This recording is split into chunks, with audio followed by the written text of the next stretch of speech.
उसने धीरे धीरे उस चमकदार पोर्टल के पार कदम रखा। उसके चेहरे पर उत्साह और भय का मिश्रण था, जैसे वह अपनी जानी पहचानी दुनिया को पीछे छोड़ रहा हो। नए संसार में पहुंचते ही उसे चारों ओर जादुई प्रतीकों की खुशबू मिली जो हवा में तैर रहे थे, और हर एक प्रतीक अलग अलग ऊर्जा का संचार कर रहा था।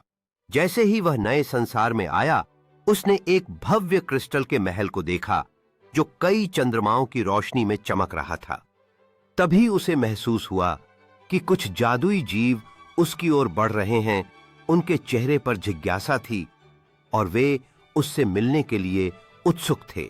एक बुद्धिमान बूढ़े जादूगर ने उसका स्वागत किया, जिसके लंबे दाढ़ी के साथ एक चमकती हुई छड़ी थी जो चारों ओर की जगह को रोशन कर रही थी।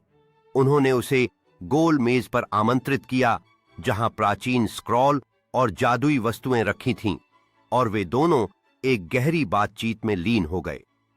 वो उस किताब के पन्ने को पलटने के बाद एक चमकदार पोर्टल के सामने खड़ा था जो अजीब रोशनी और साए से भरा हुआ था।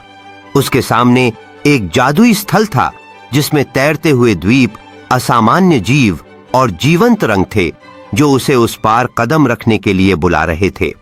एक अंधेरी रात थी, बिजली चमक रही थी और बारिश जोरों से हो रही थी।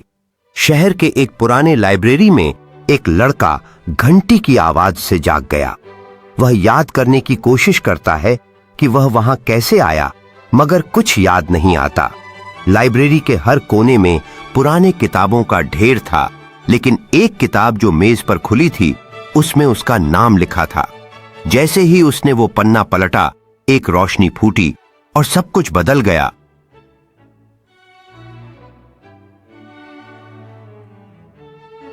उस किताब में क्या था?